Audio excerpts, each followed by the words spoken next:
अभेद online classes में आज हम लोग हृदय की क्रियाविधि के विषय में पढ़ेंगे। अभी हमने कल हृदय की संरचना के विषय में पढ़ा था और आज हम लोग इसकी क्रियाविधि को पढ़ेंगे। संरचना में मैंने आपको इसके सभी वैष्णों मतलब अलिंद, निलय, धमनी, शिरा इत्यादि के विषय में बताया था। आज हम इसकी क्रियाविधि को बताएंगे। इस क्रियाविधि को बताने से पहले मैं आपको दो टर्म बताना चाहती हूँ, एक संकुचन और दूसरा स्थिलन। इसका क्या अर्थ होता है? संकुचन यानी उसमें सिकुड़ाव का होना और स्थिलन यानी कि इसमें फैलाव का होना। ठीक है, संकुचन मतलब सिकुड़ाव और स्थिलन मतलब फैलाव। तो चलिए शुरू करते हैं। देखिए, आप सभी को पता है कि हार्ट हमारा सेंट्रल पंपिंग ऑर्गन है। ठीक है, लेकिन ये कार्य कैसे करता है अब हम इसको जानने वाले हैं। आपको इतना भी पता है कि ये ब्लड को अलग अलग अंगों से लेता है और लेकर के अलग अलग अंगों में फिर बांटता है, पर ये कैसे करता है इसी का हम अध्ययन करने जा रहे हैं। देखिए, होता क्या है कि ये जो अग्रमाशिरा और जो पश्चिमाशिरा, हृदय अग्रमाशिरा और पश्चिमाशिरा से सर्वप्रथम अशुद्ध ब्लड को दाएं अलिंद में जाता है। यानी ये अग्रमाशिरा और पश्चिमाशिरा से अशुद्ध रक्त हृदय के दाएं अलिंद में आता है। ठीक है, इसी समय फुफ्फुस शिरा से शुद्ध रक्त हृदय के बाएं अलिंद में आता है। अग्रमाशिरा और पश्चिमाशिरा से अशुद्ध ब्लड हृदय के दाएं अलिंद में आएगा और फुफ्फुस शिरा से शुद्ध ब्लड हृदय के बाएं अलिंद में आएगा। अब जैसे ही इन अलिंदों में ब्लड आएंगे तो ये दोनों अलिंद पूरी तरीके से ब्लड से भर जाएंगे। जब ये ब्लड से भर जाएंगे तो इन दोनों अलिंदों में संकुचन होगा। जैसे इसमें संकुचन होगा तो ये रक्त संकुचन होते ही ये रक्त अंतरा, ये जो अलिंद नीला छिद्र थे यहाँ पे दोनों तरफ, इस छिद्र के द्वारा ये जो रक्त थे ये अलिंद से नीलय में आ जाएंगे। जैसे ही ये जो अलिंद में संकुचन हुआ, संकुचन होते ही इस छिद्र के माध्यम से ये रक्त यहाँ से इस नीलय में आ जाएंगे। अब इस अलिंद में जो जहां पहले संकुचन हुआ था वहां स्थिलन होगा, यानी ऐसे फैला होगा। और जो इस नीले जो पहले संकुचन में नहीं था यानी स्थिलन में था, अब उसमें क्या होगा, धीरे धीरे जैसे ही ब्लड इसमें भरेगा, भरने के पश्चात अब इस नीले में से संकुचन होगा। ठीक है, समझ में आ रहा है? मैंने आपको क्या बताया कि हार्ट कार्य करता है। कार्य करने में दो कार्य करता है, क्योंकि इसकी जो भित्तियां मैंने आपको कल ही बता दिया था कि इसकी ये जो कार्य करता है वो इसकी भित्तियां मतलब ये जो जिन कार्डियक मसल से बना हुआ होता है उसकी वजह से होता है। तो उसमें दो क्रियाविधि होती है, एक संकुचन और एक स्थिलन। मैंने आपको शुरू में बताया। अब मैंने ये भी आपको बताया कि दाएं अलिंद में अग्रमाशिरा और पश्चिमाशिरा से ब्लड आता है और फुफ्फुस शिरा से बाएं अलिंद में ब्लड आता है।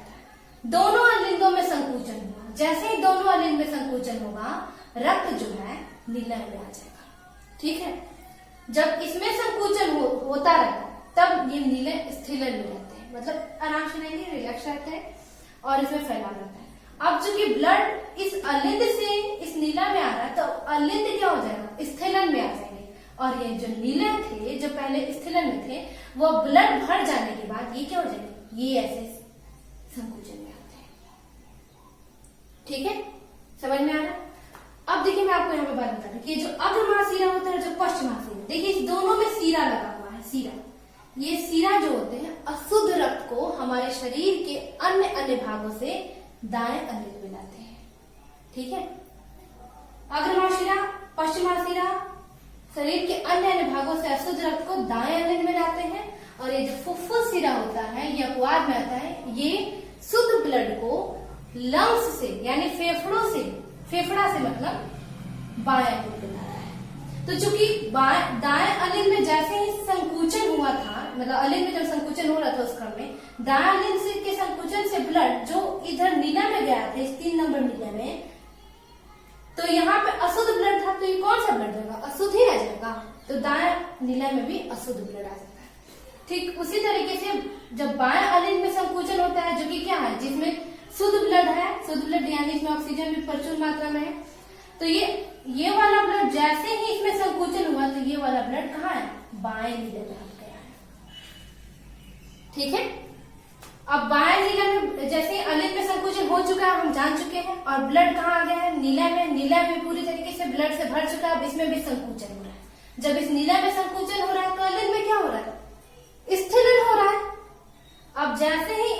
नीला में संकुचन होगा तो संकुचन के पश्चात जो ब्लड होता है, दाएं नीला का ब्लड दाएं नीला से देखिए ऐसे निकलता है और निकल करके कहाँ जाता है, ये दिख रही है नली की जैसे चाहिए, ये है आपकी फुफ्फुस धमनी। इस फुफ्फुस धमनी से ब्लड होते हुए कहाँ जाएगा, फेफड़ा में जाएगा, क्योंकि दायां अलिंद अशुद्ध ब्लड को रख रहा है, तो ये अशुद्ध ब्लड ही फुफ्फुस धमनी से होकर के, हमने बताया भी था कि फुफ्फुस धमनी अशुद्ध ब्लड को लेके जाता है, तो ये दाएं नीला से अशुद्ध ब्लड फुफ्फुस धमनी के माध्यम से कहाँ जाएगा, फेफड़ा में जाएगा, ताकि क्या हो सके, वो शुद्ध ब्लड में कन्वर्ट हो सके। और जो ये बायां नीला है, इस बायां नीले में मैंने आपको बताया है कि ये तो बायां अलिंद से ब्लड आया, तो बायां अलिंद में शुद्ध ब्लड था, तो ये भी नीले में कौन सा ब्लड है, शुद्ध ब्लड। शुद्ध ब्लड यानी इसमें ऑक्सीजन प्रचुर मात्रा में, ये शुद्ध ब्लड यहाँ से बाएं नीले में जैसे ही संकुचन हुआ, ये ब्लड क्या हो गया, यहाँ से निकला और निकल करके देखिए ये महाधमनी से होते हुए पूरे शरीर में डिस्ट्रीब्यूट होने के लिए चला जाता है।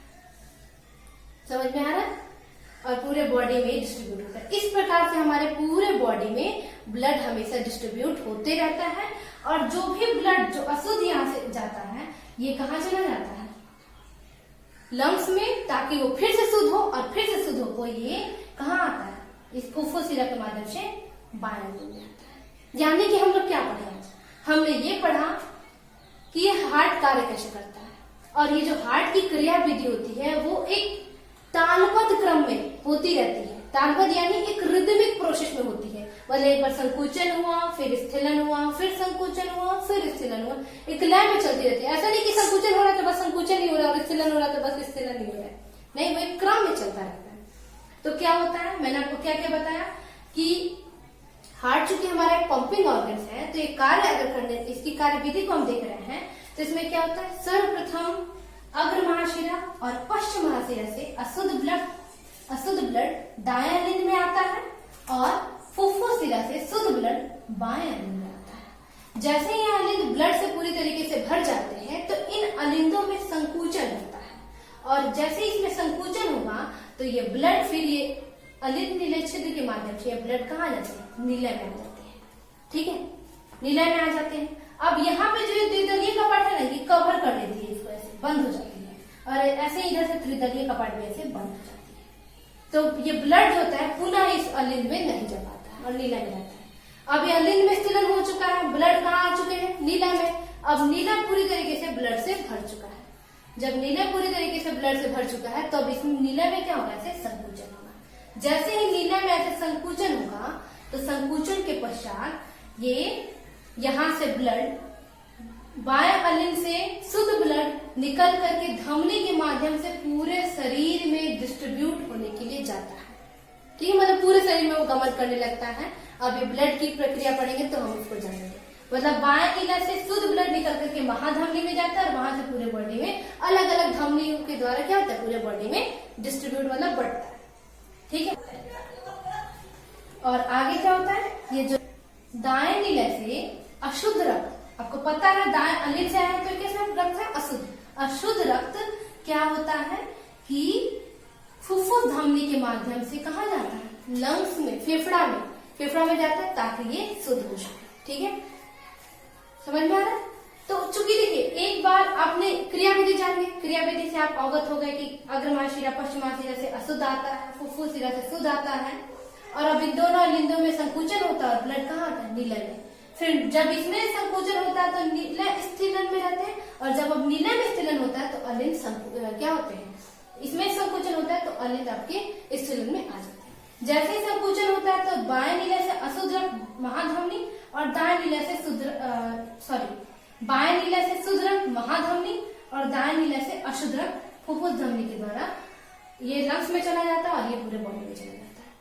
तो अब देखिए, ये चूंकि ब्लड देखिए, एक बार यहाँ से अशुद्ध रक्त आ रहा है अलिंद में, और यहाँ से नीला में जा रहा है, नीला से फिर जा रहा है फेफड़ा में, जा रहा है ना, और फेफड़ा से